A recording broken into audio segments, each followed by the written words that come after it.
पहले मैं जितना कॉस्टली मेडिसिन खरीदता था, महीना में कम से कम 10,000 का ऊपर में चला ही जाता था। मेरा पास एक टेम्पो था, वो भी बिक्री किया है बीमारी चलते। 2014 से पहले हर साल 3 से 7% भारतीय परिवार इलाज के खर्च से गरीबी रेखा के नीचे चले जाते थे।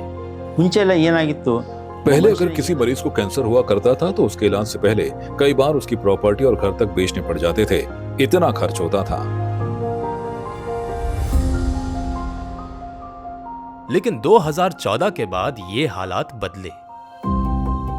2008 में शुरू हुई प्रधानमंत्री भारतीय जनऔषधि परियोजना को 2015 में आदरणीय प्रधानमंत्री श्री नरेंद्र मोदी जी ने नई रफ्तार दी। 2021 सितंबर अगस्त जो मैं पहली बार जन औषधि केंद्र से मैं एक मेडिसिन परचेज किया और उसके बाद से जितनी भी मुझे रेगुलरली दवाई चाहिए वो मैं वहाँ से लेने लगा। खर्चा जो हो अभी फिलहाल 2,000 भी नहीं जाता है महीना मेडिसिन के लिए। 200 रुपये का मेडिसिन मुझे 100 रुपये में मिल जाता है, 50 रुपये का मेडिसिन 20 रुपये में मिल जाता है। जन औषधि दवाओं और बाकी ब्रांडेड दवाओं का असर लगभग एक जैसा ही होता है। लोगों का में एक संदेह होता है कि पैसा कम है, जेनेरिक दवाई है, काम करेगा या नहीं करेगा। तो मैंने उनको सिस्टम में स्टेप बाय स्टेप दिखाया, क्या कॉम्पोजिशन है, दवाई की कितनी mg है। हो सकता है कि कंपनी का नाम दूसरा हो, पैकिंग दूसरी हो या दवा का कलर भी दूसरा हो, लेकिन कॉम्पोजिशन एक ही होती है, तो आप इसे खरीद सकते हैं, इसमें कोई दिक्कत नहीं होती है। इस योजना के अंतर्गत जनवरी 2025 तक 10,000 से अधिक केंद्र खुले और 2027 तक ये संख्या 25,000 पार करेगी।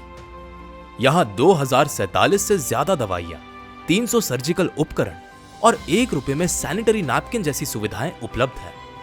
तो कैंसर की दवा हो, डायबिटीज की दवा हो, ये सभी बहुत महंगे थे।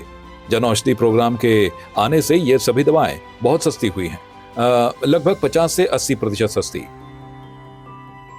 लोगों को जब हम देखते हैं कि उनका 3,000 का जो ट्रीटमेंट कॉस्ट है, तो वो जब 3,000 से 400 या 300 रुपए में जब आ जाता है, तब उनका जो खुशी देख के ही हमें खुशी मिलता है। प्रधानमंत्री श्री नरेंद्र मोदी जी का ये कदम स्वास्थ्य ही नहीं, करोड़ों भारतीयों को राहत, सम्मान और आत्मनिर्भरता देने वाला ऐतिहासिक फैसला है।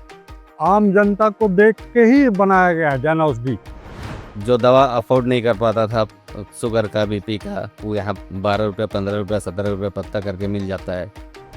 80 to 90% दाम कम में ही मिल जाता है, सो कॉस्ट इफेक्टिव होता है। अब मुझे दवाइयाँ लेने की कोई टेंशन नहीं होती, मैं जब मर्जी दवाइयाँ ले लेता हूँ और मेरे को लोड भी नहीं पड़ता कोई। सस्ती दवाई क्या, बाजार से जैसे 500 रुपये का पत्ता है वो, तो यहाँ 28 रुपये, 29 रुपये, इतना सस्ता मिल जाए। और लोगों को क्या चाहिए?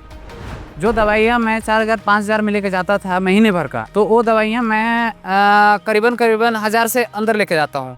जेनेरिक मेडिसिन स्टोर रे गवर्नमेंट सर्टिफाइड रोचे, से माने एक्सपायरी मेडिसिन बिकी पारिबेनी, आ एटा गुटे secure and safe place to buy medicine.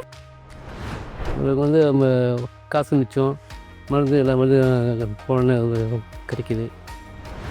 ये दवाइयाँ जो हर किसी इंसान का हक है, वो अब उस रेंज पे मिल रही है जिस रेंज पे उनके ना इकॉनमी का इशू पड़े, ना उनके घर की कंडीशन खराब हो।